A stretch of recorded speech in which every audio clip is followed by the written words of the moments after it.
اللہ اکبر. الائی کا کلمہ حسر ہے. فرمایا یہی وہ لوگ ہیں جن کا ایمان اس قرآن پر مانا جائے گا، تسلیم کیا جائے گا، معتبر ہوگا، اس کا اعتبار کیا جائے گا. تو جو شخص قرآن کی تلاوت کا حق ادا نہ کرے، تو یہ قرآن کی آیت بڑے واضح الفاظ میں اعلان کر رہی ہے کہ وہ کروڑ مرتبہ اعلان کرتا پھرے کہ میں قرآن کو مانتا ہوں، مگر قرآن کی تلاوت کا حق ادا نہ کرے، تو باری تعالیٰ اعلان کر رہے ہیں کہ ایسے شخص کے ایمان کا بھی کوئی اعتبار نہیں. اللہ اللہ. ایمان صرف ان خوش نصیبوں کا معتبر ہوگا جو اس قرآن کی تلاوت یوں کریں جیسے اس کی تلاوت کرنے کا حق ہے. اور میں پھر کہہ رہا ہوں کہ ہم اپنے گریبانوں میں جھانک کر دیکھیں، تلاوت کا حق ادا کرنا تو بڑی دور کی بات، ہم تو وہ ہیں جو سرے سے تلاوت کرتے ہی کوئی نہیں. تو حق کون ادا کرے؟ کبھی تو بدلنے کا وقت آنا چاہیے نا، تو قدم آگے بڑھنا چاہیے. اور اسی آیت کے اگلے حصے میں باری تعالیٰ نے آگے فرمایا وَمَن يَكْفُرْ بِهِ، اور فرمایا جو اس قرآن کا کفر کرتے، اس کتاب کا انکار کرتے. اب یہاں کفر سے مراد وہ اصطلاحی کافر نہیں ہے کہ جو مانتے ہی نہیں اس قرآن کو، کہ ہم نہیں مانتے کہ اللہ نے نازل کیا ایسی کتاب. معاذ اللہ، جیسے 14 صدیاں پہلے کے کافر کہتے تھے نا کہ یہ محمد صلی اللہ علیہ وسلم خود ہی گھڑ کے لے آتے ہیں. ان کافروں کی بات نہیں ہو رہی، یا وہ کافر جو قرآن کو مانتے نہیں ہیں ان کی بات نہیں ہو رہی. اس کفر کا اگر معنی متعین کرنا ہے تو پہلے پچھلے حصے سے یہ دیکھیں کہ مومن کون ہے، قرآن پر ایمان کس کا ہے. وہ باری تعالیٰ نے بتایا کہ اس قرآن پر ایمان معتبر ان کا ہوگا، قرآن کو ماننے والے وہ ہیں جو اس کی تلاوت یوں کریں جیسے تلاوت کرنے کا حق ہوتا ہے. تو جو تلاوت کا حق ادا کریں وہ ہوئے مومن. تو اس کی روشنی میں دیکھا جائے گا کہ اب کفر کیا ہے. تو کفر یہ ہے کہ جو زبان سے تو مانے مگر قرآن کی تلاوت کا حق ادا نہ کرے. کو بات سمجھ آ رہی ہے؟ میں 2 + 2 = 4 کی طرح بات آپ کو سمجھانے کی کوشش کر رہا ہوں تاکہ بات ذہنوں میں اترے. اس کفر سے مراد وہ عقیدہ کا نہ ماننا نہیں ہے جو قرآن کو تو مانے کہ ہاں یہ اللہ کی طرف سے نازل ہوا، آخری کتاب ہے، مگر ماننے کے باوجود جو اس کی تلاوت کا حق ادا نہ کرے. فرمایا یہ جو ایسے لوگ ہیں ان کے لیے فرمایا اولئک هم الخاسرون، حقیقت میں خسارے والے، گھاٹے والے. اللہ اکبر. زبان سے مانتے بھی رہے مگر اس سے فائدہ کوئی نہ اٹھایا. اقبال نے شاید اسی لیے کہا تھا نا کہ وہ معزز تھے زمانے میں مسلمان ہو کر، اور ہم خار ہوئے تارک قرآن ہو کر. قرآن کو ترک کیا، قرآن کی تلاوت کا حق ادا کرنا چھوڑا، اس قرآن سے تعلق کاٹا، ذلت و رسوائی اس قوم کا مقدر بنا. دیکھو نا، اس سے بڑی افسوسناک بات کیا ہوگی کہ ہم ایک آزاد اسلامی ریاست میں رہ رہے ہیں جہاں دین سیکھنے پر کوئی پابندی، ہم ہر مشکل سے مشکل کام کر لیتے ہیں مگر وہ کتاب جو اللہ نے عطا کی ہے وہ ہمیں پڑھنا بھی کوئی نہیں آتی اور سمجھ ہی کوئی نہیں اس میں لکھا گیا ہے. یہ وقت کب آئے گا؟ خالی سال کے بعد بس ایک جلسہ ہی کیا کریں گے یا زندگی میں کوئی تبدیلی بھی آئے گی؟ میرے آقا نے شاید اسی لیے فرمایا ہے اطلب العلم من المہدی الی اللحد. فرمایا ماں کی گود سے لے کر قبر کی لحد تک علم حاصل کرو. سمجھے میں تو بوڑھا ہو گیا ہوں، 40 50 60 سال عمر ہوگی، تو اب میں تو اس نکل گیا ہوں ذمہ داری سے. نہیں، کسی وقت بھی اللہ تعالیٰ اگر یہ توفیق دے دے اس رستے کی طرف چل پڑو. کوشش تو کرو، تگو دو تو کرو، محنت تو کرو، غفلت کا شکار تو نہ ہو. جو آپ کے قریب ہے اسے کہو بابا مجھے پڑھنا نہیں آتا، ذرا پڑھنا سکھائی دو. پھر ترجمے والا قرآن لے لیں، کسی پڑھنے والے کو کہیں بھی مجھے بتاؤ ذرا جو میں پڑھ رہا ہوں اس کا معنی کیا ہے. تو کوئی سفر تو شروع ہونا چاہیے نا. یا ساری زندگی گزر جائے گی آئے بیٹھے نعتیں سنی، سر دھنا، تقریر سنی، واہ واہ کیا جلسہ ہوا، اس کے بعد چاول شاول کھائی اور اٹھ کے گھر چلے گئے. وہ بدلنے کا وقت بھی تو آنا چاہیے. میں نے تو ابھی صرف اس ایمان کی حفاظت کا ایک راز بتا رہا ہوں. ایمان کیا ہے یہ ایک الگ پھر سبجیکٹ ہے. اب اگر کسی کے ذہن میں خیال آئے تو میں پھر بڑے سادہ لفظوں میں یہ بنیادی چیزیں آپ کو بتانا چاہ رہا ہوں کہ کوئی پوچھے کہ قرآن کی تلاوت کا حق کیسے ادا ہوگا تو تفصیل میں گئے بغیر پھر عرض کر رہا ہوں. قرآن کی تلاوت کا حق ادا کرنے کے پھر کچھ بنیادی تقاضے ہیں. سب سے پہلا تقاضا یہ ہے کہ اللہ کے اس قرآن سے محبت کی جائے. کیا کی جائے؟ روکھا سوکھا تعلق نہیں. ایسا محبت والا تعلق ہونا چاہیے کہ قرآن نظروں کے سامنے آئے, دل میں ایک محبت کی کیفیت انگڑائی ہے. جیسے محبوب کو دیکھ کے سکون ملتا ہے نا, ایسے قرآن کو دیکھ کے سکون ملنا چاہیے. کوئی پوچھے کہ کیوں قرآن سے محبت کریں تو یہ ایک الگ پورا سبجیکٹ ہے, مگر ایک ہی موٹی سی بات بتاتا ہوں.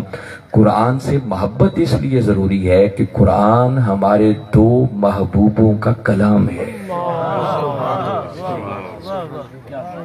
یہ اللہ کا کلام بھی ہے اور خود کملی والے آقا کا کلام بھی ہے. مجھے بتائیں محبوب کے کلام سے پیار ہونا چاہیے یا نہیں ہونا چاہیے؟ آپ نعتیں سنتے ہیں نا بڑی سر دھن دھن کے, مزے لے کے سنتے ہیں, مگر خدا کی قسم اس قرآن سے بڑھ کر کائنات کے اندر کملی والے آقا کی کوئی نعت ہے ہی نہیں. اس سے بڑی کوئی نعت نہیں.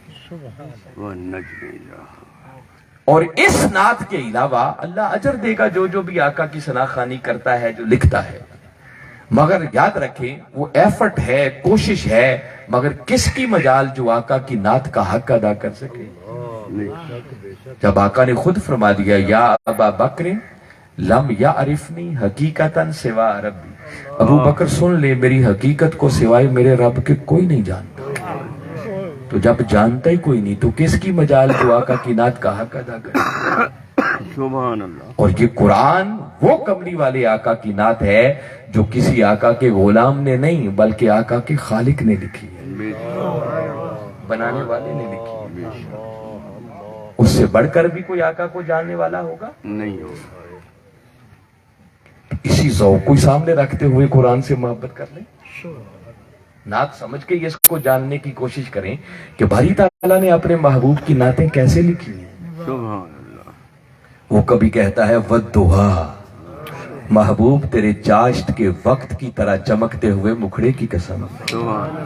کبھی کہتا ہے واللیل اذا سجا, اور پیارے تیری رات کی تاریکی کی طرح سیاہ زلفوں کی قسم جب وہ تیرے شانوں پہ بکھر جاتی ہے. ما ودعک ربک وما قلی, پیارے تیرے رب نے نہ تجھے چھوڑا ہے نہ تجھ سے ناراض ہوا. وَلَلْآخِرَةُ خَيْرٌ لَكَ مِنَ الْأُولَى, محبوب تیری آنے والی زندگی کا ہر لمحہ وہ تو پہلے سے بھی بڑھ کر ہے. وَلَسَوْفَ يُؤْتِيكَ رَبُّكَ فَتَرْضَىٰ, اور ان قریب تیرا رب تجھے اتنا عطا کرے گا, اتنا عطا کرے گا کہ تو اپنے رب سے راضی ہو جائے. مجھے بتائیں جتنی آیتیں میں نے پڑھی ہیں اس میں کوئی نماز کا مسئلہ نہیں, کوئی روزے کا مسئلہ, وہ حج کا مسئلہ کیا ہے؟ باری تعالیٰ اپنے محبوب کے مکھڑے کی بات کر رہا ہے, زلف عنبرین کی بات کر رہا ہے. تو یہ نعت نہیں ہے تو کیا ہے؟ اور نعت کسی کا؟ یہ قرآن کی ایسی آیتیں ہیں, ایسی نعتیں ہیں نا, بندے کو سمجھ نہ بھی آئے اگر بندہ دھیان سے سنے تو وجد کی کیفیت تاری ہوتی ہے. ابھی معراج گزرا ہے نا, معراج پچھلا مہینہ رجب 27 رجب آقا کے سفر معراج کی رات گزری. باری تعالیٰ نے اپنے محبوب کے سفر معراج کے بیان کی شکل میں ایک نعت کہی, سفر معراج کو بیان کی.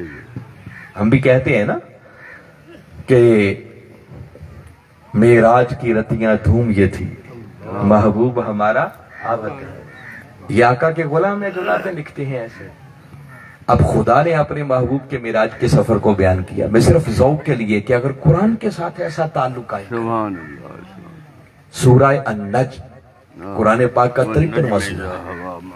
اب صرف میں ترجمے میں جاؤں گا پھر لمبا مضمون ہو جائے گا، صرف آیتیں سنیں اور غور کریں باری تعالیٰ نے کیسے محبوب کی نعتیں لکھی۔ اس نے وزن بھی نہیں ٹوٹنے دیا آیت کو۔ فرمایا وَالنَّجْمِ إِذَا هَوَا،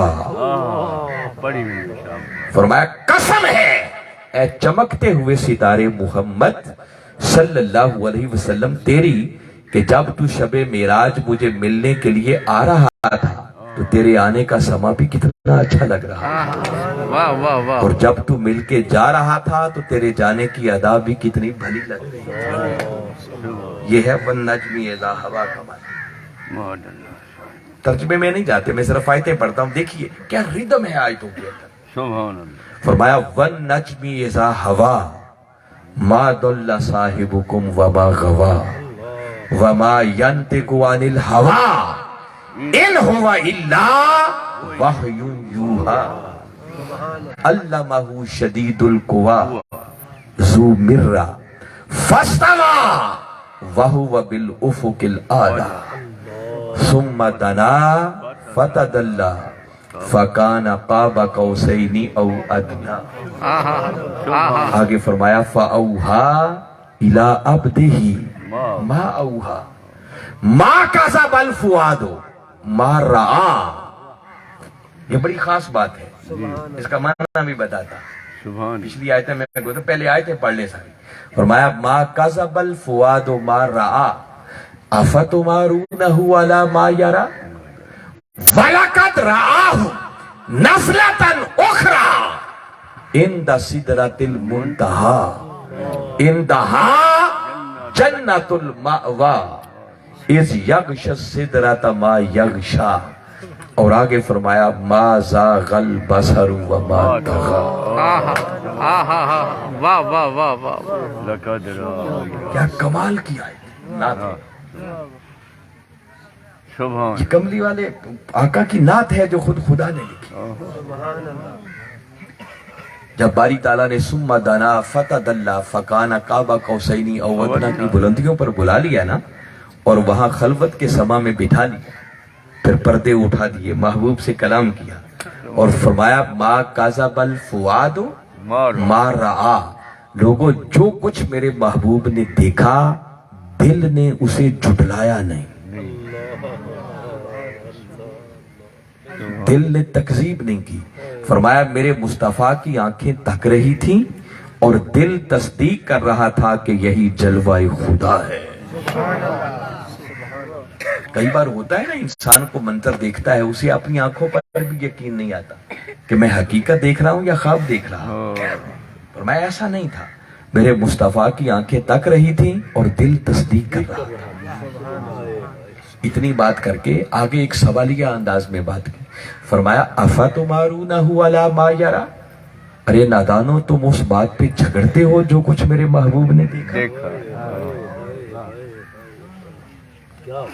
لوگ جھگڑا کرتے پھرتے ہیں نا، کوئی کہتا ہے دیکھا، کوئی کہتا نہیں دیکھا۔ قبلہ حضور نے ایک بار اس آیت کریمہ کا ترجمہ کیا اپنے جھنگ کی پنجابی زبان۔ پنجابی میں ایک کہاوت ہے، آپ کے بھی اس علاقے میں ممکن ہے وہ پہچانی جانی جاتی ہو، کہتے ہیں جنج پرائی احمق نچے۔ احمق نچے، سنی ہے نا؟ جنج کہتے ہیں بارات کو، پرائی کا مطلب کسی اور کی، احمق کہتے ہیں بیوقوف کو، نچے یہ ناچنے سے نکلا۔ دیہاتوں میں ممکن ہے اب بھی ماحول ہو، میں نے بچپن میں یہ دیکھا ہے، شہروں میں تو یہ کلچر ختم ہو گیا، مگر دیہاتوں میں پوسیبل ہے، جو میں نے بچپن میں دیکھا ہوا ہے کہ جب دیہاتوں کے اندر کسی کی جنج چڑھتی کہتے تھے نا، کوئی بارات روانہ ہونے لگتی تو ڈھول شول بجتا، تو کئی بیوقوف ذوق میں آ کر ایسے ہی، نہ کوئی تعلق نہ واسطہ نہ لینا نہ دینا، وہ ایسے ہی ڈانس کرنا شروع کر دیتے، ذوق میں آ جاتے۔ تو وہاں سے یہ کہاوت بنی کہ جنج پرائی، کہ جنج کسی کی ہے، احمق نچے اے بیوقوف ہے، ہمیں پنگڑا پائی جانا۔ سمجھ آئی بات؟ بس بلا تشبیہ و بلا مثال باری تعالیٰ اس آیت میں بھی کچھ ایسی بات فرما رہے ہیں، افتمارونہ علی ما یری، ارے نادانو شب معراج اپنا آپ دکھایا میں نے، دیکھا میرے محبوب نے، تم خامخواہی جھگڑتے جاتے ہو دیکھا ہے یا نہیں دیکھا۔ واہ واہ واہ واہ،